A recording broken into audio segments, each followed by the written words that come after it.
I'm not going to throw any right hands till the second half of the fight. That way I take away his left hook. Break, don't punch. Hold up. Break. What was the strategy? I watched the fight. Well, what I could find, it's not much on the internet for some reason, but I remember seeing it, and like you had a good jab to the body. Did you was that like the plan, or once you got in there, you saw that was open? Attacks the midsection with the dabs. He's landed that jab to the stomach very well. Yeah, because I watched Danny before, and I would watch his fights, and I always wanted to fight that guy. And then when I see him become champion, I was following his career, and I go, you know what?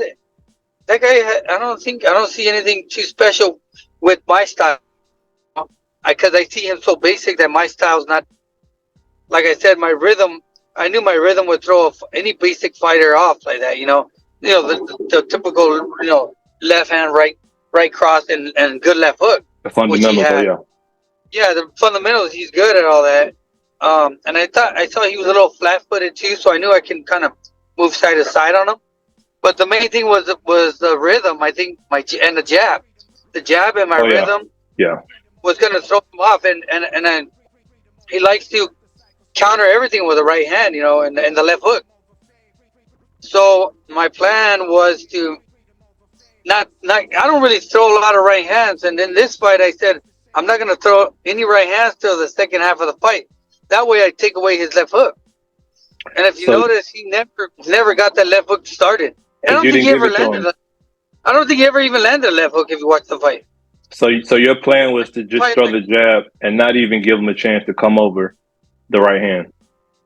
Yeah, no left hooks. If I threw my right, he's gonna get that rhythm of throwing his counter left hook. He's gonna time you eventually because that's what he's good at. Yeah. So if I take away the left hook in the beginning for first couple rounds, he's gonna forget about that left hook and be like, it's not gonna be used. So he was. And that's what happened. Yeah. I was getting handicapped left hook.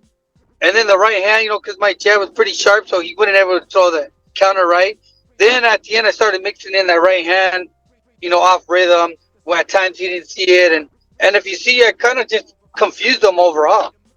That makes sense because I remember watching. He was kind of hesitant. He kept having to reset.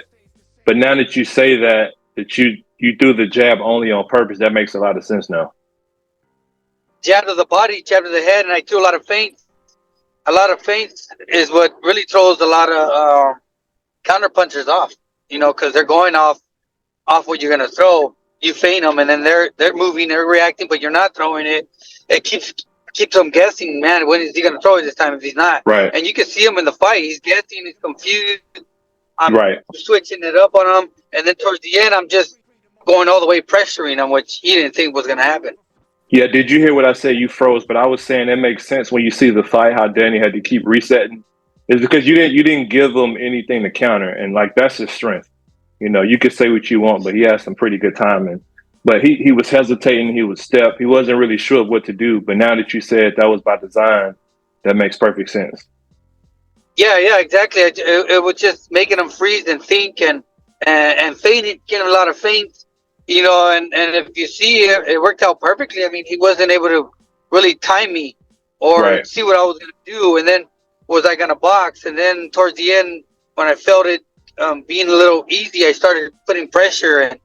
And I think it was just a little bit of everything that kind of just was boggling his mind. And he just couldn't figure me out, and it went the way I wanted to go.